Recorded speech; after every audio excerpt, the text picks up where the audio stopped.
Welcome back to Rare Gameroom Gaming. Today we're stepping into something a little different. Literally. We're diving into the history of one of the most iconic and physically demanding gaming peripherals ever made, the dance pad. From its arcade roots to home consoles, worldwide competitions, and its eventual decline, the dance pad has had a wild ride. The story really kicks off in the late 1990s with Konami's Dance Dance Revolution, also known as DDR. Released in Japan in 1998, DDR combined rhythm-based gameplay with physical movement. The pad was simple: 4 arrows, up, down, left, right, set on a pressure-sensitive mat. Players had to step on the arrows in time with the music. It sounds straightforward, but it was revolutionary. This wasn't just pressing buttons, it was dancing. What's interesting is that DDR wasn't the first attempt at merging physical activity with gaming. You better get ready for the most challenging Nintendo system ever. Ready? Let's do it. The new Power Pad. It's only available in Nintendo's new Power Set. Now you're playing with body power. You gotta run, jump, faster, higher. The Nintendo Power Pad puts you in total control. You are the game. You are the power. Nintendo's Power Pad for the original Nintendo in the late 80s laid some groundwork.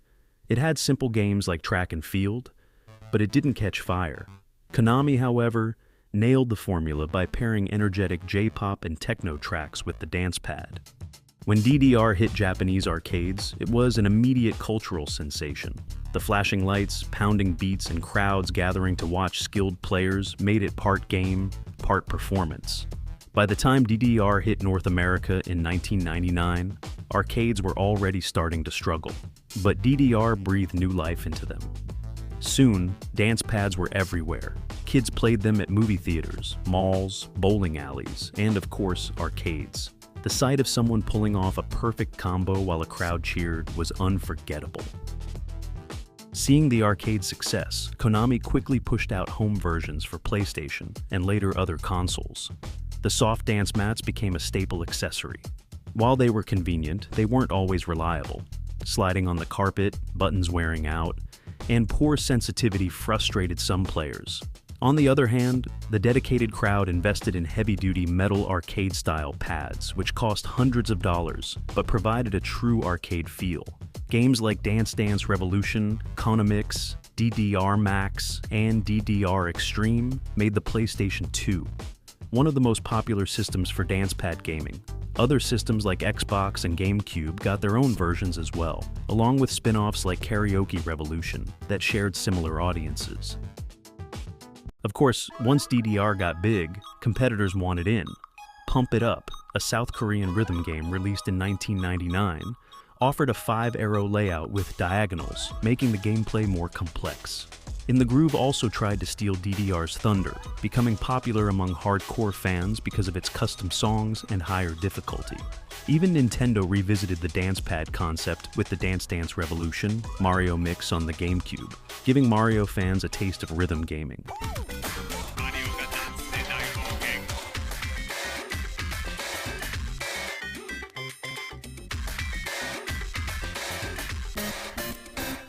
Other companies experimented too. Stepmania, a fan-made PC game, allowed players to connect pads and play custom tracks. One of the dance pad's biggest cultural impacts came from competitions.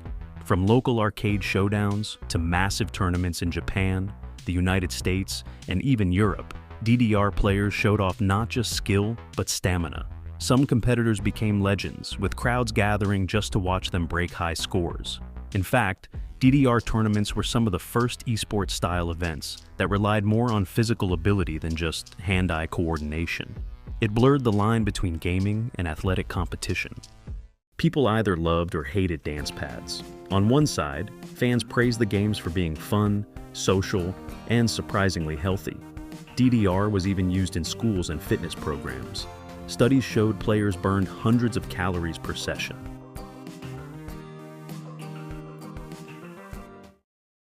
On the other side, casual gamers often found the pads frustrating. Slippery mats, broken sensors, and high difficulty scared some players off. It wasn't exactly a sit on the couch and relax kind of game. By the mid-2000s, the craze began to fade. DDR was still around, but arcades were dying, and rhythm gaming was shifting. Games like Guitar Hero and Rock Band took the spotlight.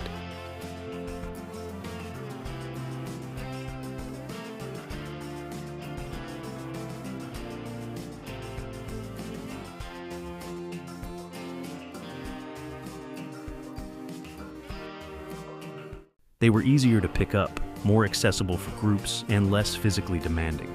Konami tried to keep DDR alive with new releases on modern consoles, but the dance pad itself became more niche. By the late 2000s, only die-hard fans and fitness users were still investing in pads. Even though the dance pad isn't the gaming juggernaut it once was, its influence is massive. It helped pioneer rhythm gaming, introduced physical activity into gaming in a way Wii Fit and Just Dance would later build on, and showed that video games could be both exercise and entertainment.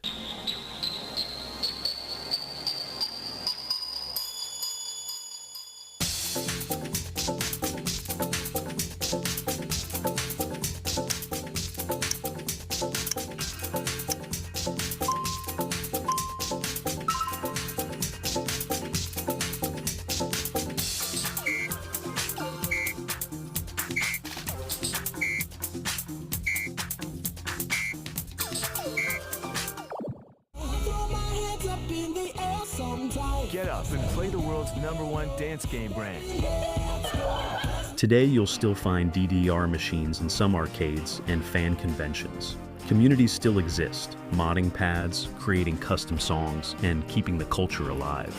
And every once in a while, you'll see a viral video of someone absolutely crushing a dance pad game and drawing a crowd, just like the old days. The dance pad may have had its rise and fall, but its legacy in gaming history is undeniable. It wasn't just about pressing arrows, it was about community, performance, and fun. What about you? Did you ever own a dance pad at home, or were you more of an arcade player? Drop your stories in the comments. I'd love to hear them. And if you enjoyed this deep dive into the history of the dance pad, hit that like button, subscribe to Rare Gameroom Gaming, and stay tuned for more gaming history.